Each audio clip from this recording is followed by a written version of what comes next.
Welcome, Carl, to the program. Thank you. And so it's a pretty good opportunity to have you here. You are currently teaching in Japan as a Fulbright scholar. You have had extensive experience teaching in the US at many higher education institutions, and now you are teaching in Japan, and currently you are visiting Walailak University. So thank you very much for appearing on the program. First of all, Carl, I'd just like to, because you've been teaching for more than 35 years, since your postgraduate studies, and you have written books on American politics, novels, and all of that. So you have a pretty rich experience as a teacher, as a writer. Now, could you first of all reflect on your years of experience as a teacher? I mean, what are some of the key points that you have come across? You have met thousands of students over the years, and so what observations do you have? Well, thank you for inviting me, and it's a privilege to be here. I'm very happy to be here. I've taught many different types of students over the years. I've taught online, I've taught face-to-face, I've taught in different countries around the United States.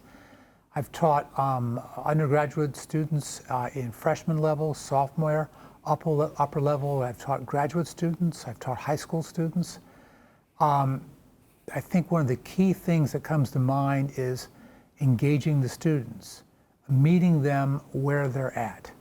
And if that means not thinking that your expertise in your knowledge, in your subject matter is enough to make you an effective teacher, that you need to keep mining to understand, am I getting through my points to the student? Can I be making a different way?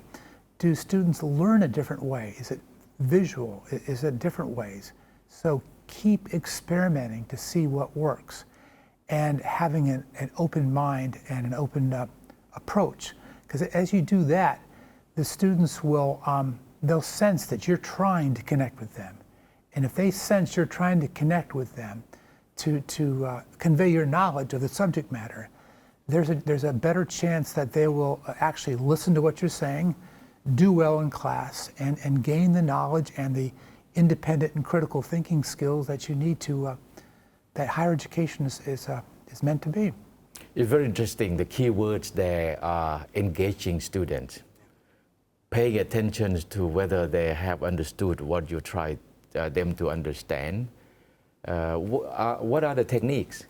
Well, is to actually to listen. When they ask a question, and even most students are shy, they won't ask questions, but if they do, listen to what they're saying and don't necessarily have what you want to convey next in your mind.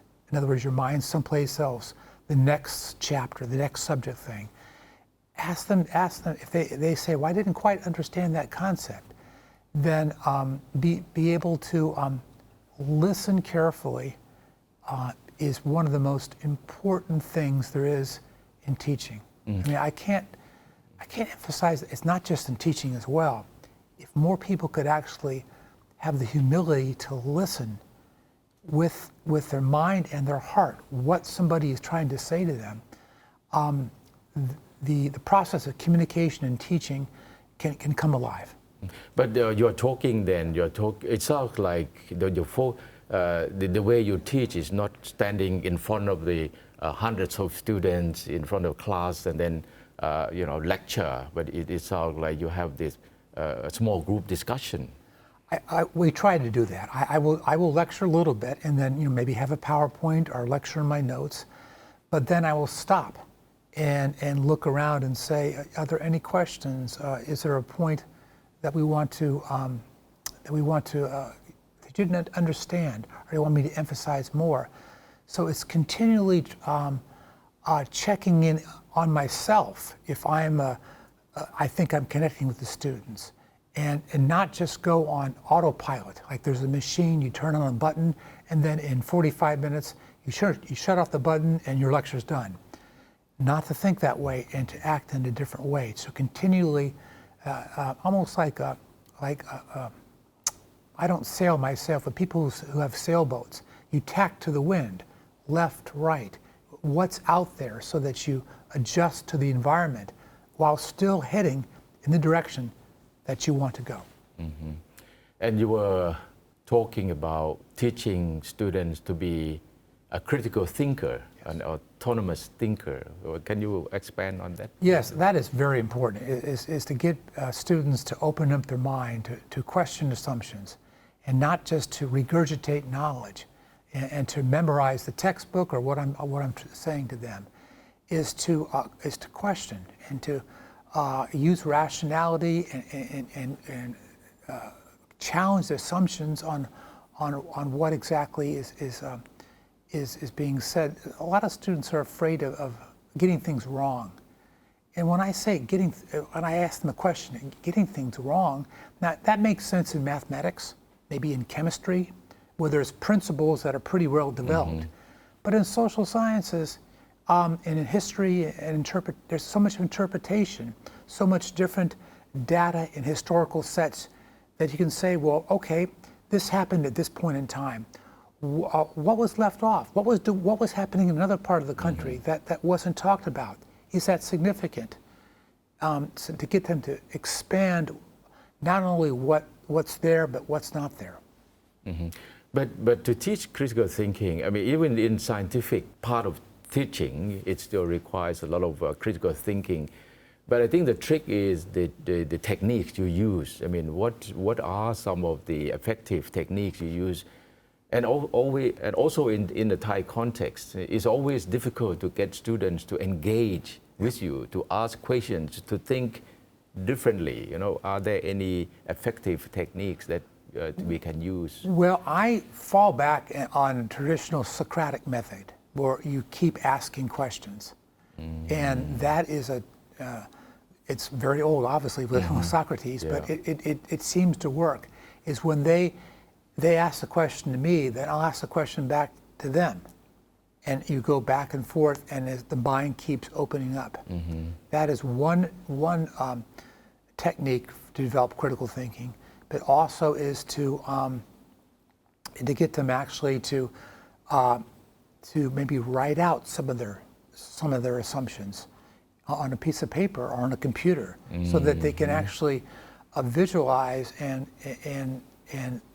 once they do that, the critical thinking skills may develop, because once they write it down or put it on a computer, it's like, well, maybe this is not well thought out. Mm-hmm. Is it just assumptions or subjective opinions, stereotypes, you name it?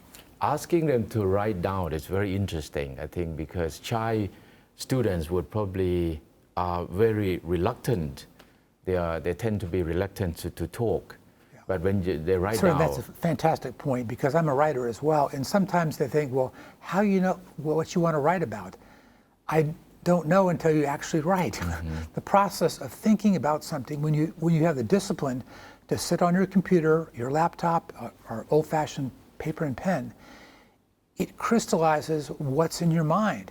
And if it's a fuzzy thought, or if it's unclear, or if it's a stereotype, and you write it down, you go, I'm writing this down, I can see that it's not really fully accurate, but I only got that by writing it down. In my mind, I thought it was perfect. And the other thing I observed in what you said, Karl, is the emphasis on the point that it's not about right or wrong. Can you expand a bit on that? Because that would probably make students feel very comfortable. Yes. When they feel that so what? I mean, they are my idea. It doesn't have to be. I don't have to be concerned with whether it's right or wrong. You know. I think that's significant, because again, some of my students want knowledge to be precise, to fit into a box. So almost, if you study mechanical engineering, this formula works. And I try to say in social sciences that that's not really the way it works, that there are methods there's interpretation, and that there is no right or wrong answer. But a little caveat here. Sometimes students will go into opinions which I don't mind at all, but based upon zero data, or incomplete data, or inaccurate, or false information, or misinformation, fake news, you name it. And so I try to push back and say, okay, you've got your opinion, I respect that. Where did you get that? What's your source? And then they may say, well, I got it on the internet. I go, your social media feed? Is that an algorithm? Or what's the original sources? And that's a way to get them to say, to dig down deep, where is the source of this information? Do you trust it? And is it fully what it says it is? And so much in the electronic days now with social media and the smartphones and many people getting their news almost exclusively from social media, that is, it's a challenge for me, because I got to say, I like my phone too, but read a newspaper or get a direct source or a book, and then we can begin to have a conversation about facts and data and interpretation. Because you are talking here about, it's not simply getting them to engage, but also to get students to think through the kind of information or database that they're using as an evidence of their ideas. Yes. So that is that you get to the depth of teaching critical thinking. Yes, exactly. You can everybody can have their opinion, but I want to have some data or some sources to have that based upon, and that's important. But then the other point, you go down further, and they say, well, the data I've got, can I question that data? How is that data complied? Was it done objectively? The study, the survey, did they follow social scientific principles? What's the data set? Is there a bias involved there? Who paid for the study? And I tell the students, I go, those are good questions. And I think you should think about this. But you can't question everything all the time, because then you'll be in a state of paralysis. However, I say, here's a respected data set or a book, article from a journalist or a scholar. Take that. And if you want to question their methods, fine. But for the time being, take it maybe as a solid source. But if you want to question how they got their data and their methods, that's good too. So keep on learning in terms of that. What relates to teach critical thinking is also about getting people to read widely. I mean, are there strategies to get them to read more widely? Well, that's a great question. I have done in my classes, I've done critical book reviews, where I said as part of your grade, you must read one book and do a critical book review of 1,500 words on a short summary, but why is it significant? Did the author make their point well? And sometimes I give them a choice of a few books so that they can focus in. And I've done this online. It actually has worked very well. They've done a 6-minute presentation in front of their camera where they talk about their book. And all the students can actually, if they want to, watch the other students and watch how they reacted and interpreted their book. And if there's a common book, you can get them to have a discussion among themselves, and also it forces them to read at least one book. So one book per semester? Usually one book a semester, yeah. I mean, there's the textbook, but then there's a separate book which goes into, for example, I teach a history course, it'll be a general textbook, but then it'll say, here's a textbook on a specific part of history, or a theme, which you really got to read. That's very, and then you require them to write up a critique of a book. Yes, yeah, because it allows them to get into depth on one thing. And I've had some good successes about that, because so much of the introductory courses are superficial. Not superficial, they're survey course. And they go quickly over sociology, history, political science, which is important, but they want to dig down. Here's your chance to dig down to an era or a subject, an election, a famine, a pandemic, a scientific breakthrough, whatever it is, about somebody who's written about it, why it was significant, how they did it, what it meant for society, to get that depth, at least for a part of the grade. I want you to get into this, because this is very extremely interesting here, Karl. I want you to get into teaching students to write from first year, second year, third year, and more advanced year. I mean, to what degree, I'm talking about in the United States context here, to what degree from your experience you require students to write? Well, there are some classes that have a required writing component where you must do some writing, and we actually have, we're on campus, a writing center where you can go in person or online and professionals will critique your work. So if you have an essay, a research paper, whatever, they'll be able to improve their writing. Not all courses are that way, but some, a lot of them require some type of writing. And I like to require a writing, but to be quite honest, if the numbers are great and there's a tremendous amount of students, that's difficult to read. But if you have a smaller class, that's more manageable to be able to do the And that relates, I guess, to the kind of assessment, because what I'm getting here is that there are two types of exams or assessment, in a midterm or final, whether you go for the multiple choice format or you go for the essays question types, short questions types of format, So what is your view on that? I try to mix it up. I, for example, may have a couple quizzes will be multiple choice or true false to get an idea if the students have actually read the material, but not make that the major component. But then the major focus being either a book review, the part of it, but an essay, our final exam, where they have a lot of, what I do is actually I give them a take-home exam where they can do this at home, and that they have to have a well-crafted essay, have to have resources, a bibliography, but it gives them a chance to go into depth on questions that I actually make up that go to the content or the interpretation of the subject matter that I'm teaching, whether it's history or political science or sociology, economics, whatever. This take-home thing, how widespread is the plagiarism thing in the U.S.? Well, I try to do my best to detect it, to look at something, and if something is, I mean, there is a lot of it, I'll be honest with you, but each professor do their best, and some professors may not check at all. Some may look at it and say, I'm going to put it and turn it in, I'm going to do a Google search, and I'm going to make sure that it's done correctly. So I think it's, to be honest with you, it's each individual professor has their own levels of diligence to checking it. In terms of that. And in one of your talks yesterday, so Professor Karl TRAUTMAN has been giving a lot of talks while he's at Walailak University 4 or 5 days. And in one of your talks yesterday, you were talking about formative feedback. How important is that? Well, it is. I think to give students feedback as they go along, right? So, again, many times students they want to hand something in because they think they're going to be critiqued or get a bad grade for it.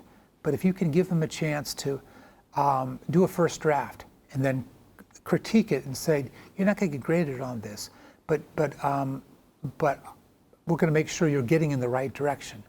To help them in the process, because so many students will say, but if I make a mistake, my grade will go down, my GPA will go down, so I'm not going to hand something in. And at the very end, they may hand in an essay which is totally off the mark or slightly off the mark. And all we require is for them to have showed it to me, the professor, or an academic staff, look at it and say, hey, maybe this question is not exactly what the answers what the question is looking for. You're right, I didn't know that. Boom. They get the direction going and they get a better grade. If you observe, like in the United States or other Western countries, you see that even among the very highly research-focused universities, they still pay a great attention to teaching and learning. Yes. All major universities in the U.S., they all have centers for teaching excellence. So, for example, why can you just make your observation on that, and why is it that teaching is still a very important component of universities? Because it's what I would say the heart and soul of the university. If you were strictly research about computer technology, data engineering, important stuff, you could be an institute. You could be a lab associated with a private business or a government agency. Nothing wrong with that. If you're a university, you're there to connect with students and to have a two-way aspect, to communicate your knowledge and not just spit it out and saying, we are such experts, here it is. So it really is what a college and a university is. I myself teach at a two-year college, so I don't have to do any research, but I still do research. I go to conferences, I give papers, and I've published books, and I find I'm a better teacher because I'm excited by a new subject matter. I go to a conference and they have this paper about Chinese foreign relations or the economics of India, right?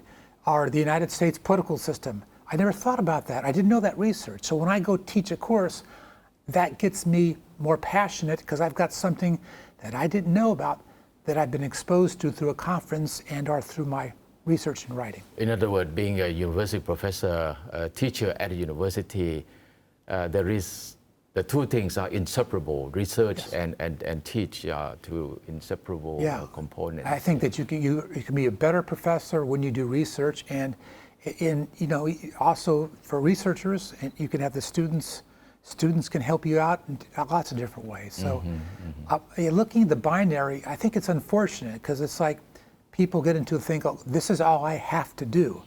I'm just a researcher, I'm just a teacher. And that whole binary way of looking at things is not as constructive to the education mission, I believe. Right. I'd like you to talk a little bit about what we call it continuing professional development for teachers, for lecturers. So at Walailak University, we have a year-long, every week we always have workshop seminars on how to teach better and Yes. How new research on teaching and learning.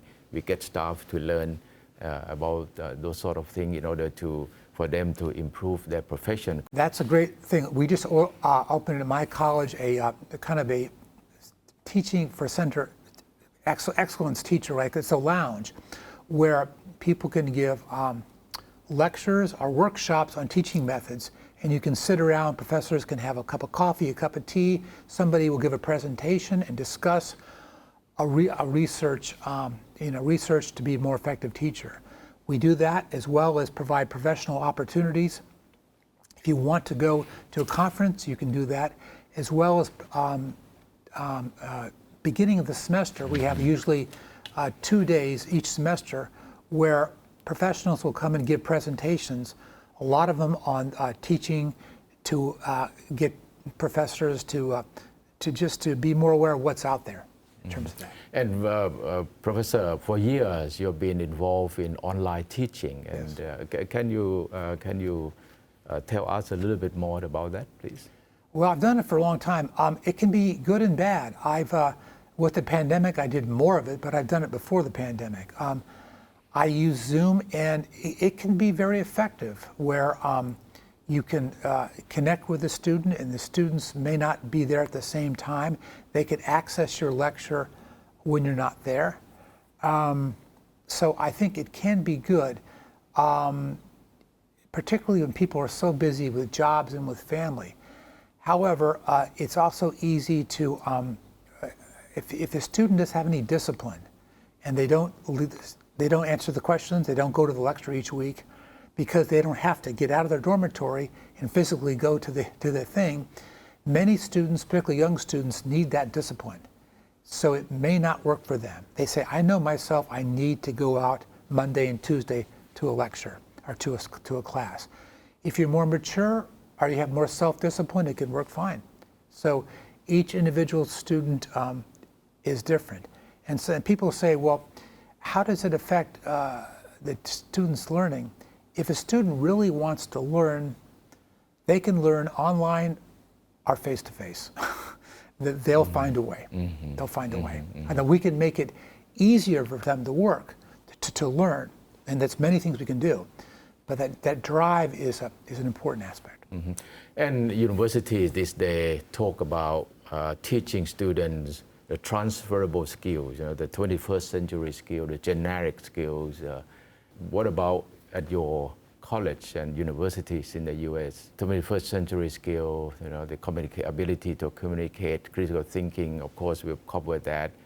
Collaboration, ability to work with people collaboratively, ability to communicate well, and all of that. Well, we do that, yeah, because if our students are going to go out to the workforce and they're going to have to communicate, even people who are people in all sorts of jobs, the ability to communicate both with writing things or speaking is important, because if you want to program a machine, a computer, you can say, well, I'm just good at computers, I don't know how to talk to people, that's not important. It's not true. You have to communicate what you know to somebody else, so communication is part of that. So those are some of the core principles that many courses have, those skills as well.